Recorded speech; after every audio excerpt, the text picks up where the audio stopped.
कैलाश पर्वत, एक ऐसा नाम जिसे सुनते ही मन में श्रद्धा और रहस्य दोनों एक साथ जाग उठते हैं। आज हम इसी पवित्र पर्वत की गहराइयों में उतरेंगे और उन रहस्यों को खंगालेंगे जहां विज्ञान भी आकर चुप हो जाता है और आस्था को अपना घर मिलता है। जरा सोचिए, हाल ही में एक विशाल सांप का जीवाश्म मिला। कितना विशाल? पूरे 50 फीट लंबा।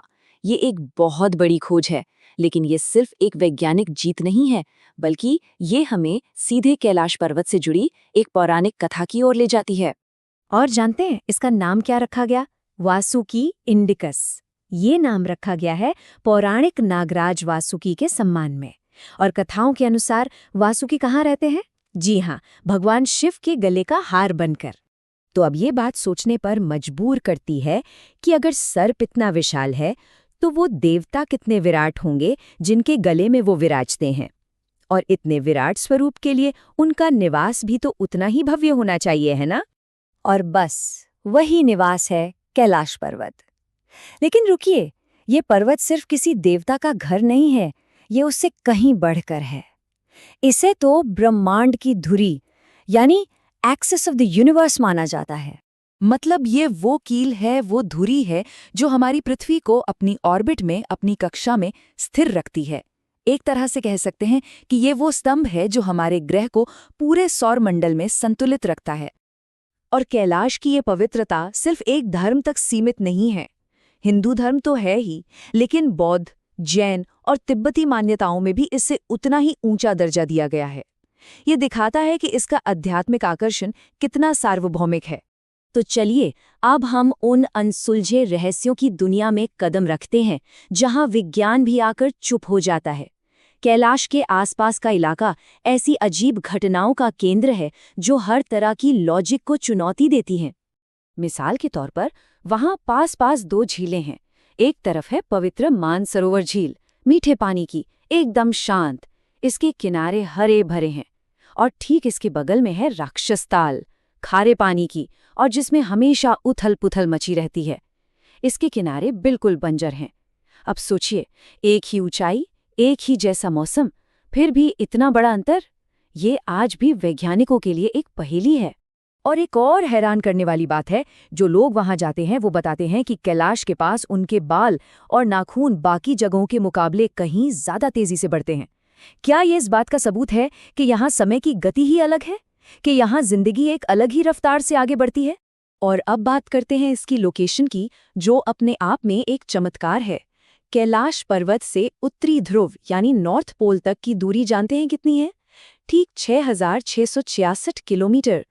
तो सवाल ये उठता है कि क्या ये एकदम सटीक ज्यामितीय प्लेसमेंट सिर्फ एक इत्तेफाक है, या फिर ये किसी इंटेलिजेंट डिजाइन की तरफ इशारा करता है?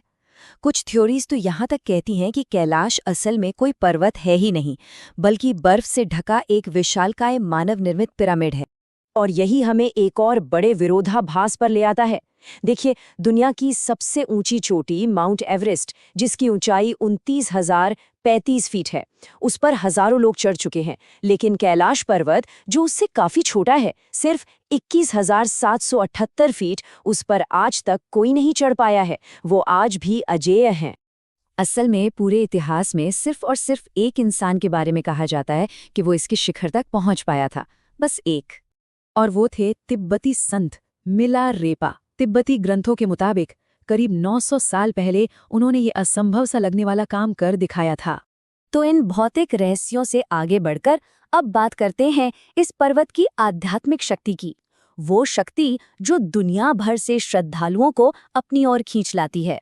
ऐसी मान्यता है कि कैलाश की गहराइयों में एक रहस्यमय शहर बसा है जिसका नाम है ज्ञानगंज। कहते हैं कि ये विलुप्त हो चुकी प्रजातियों के लिए एक शरण स्थली है जो अगले सत्य युग यानी स्वर्ण युग का इंतजार कर रही हैं। और ये भी माना जाता है कि यहीं पर सप्त ऋषि यानी 7 अमर संत निवास करते हैं।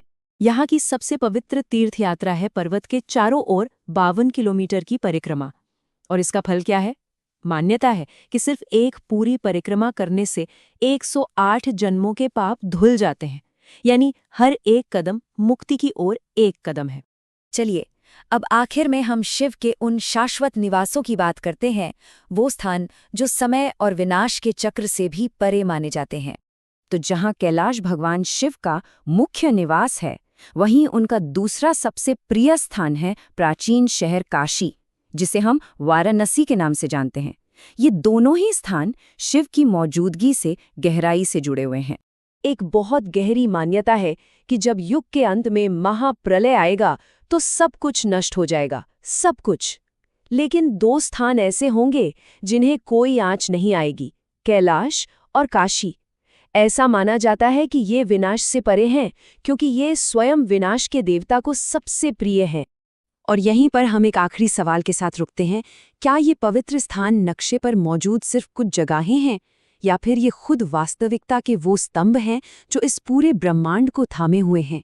ये एक ऐसा सवाल है जो आस्था और रहस्य के संगम पर हमेशा जिंदा रहेगा।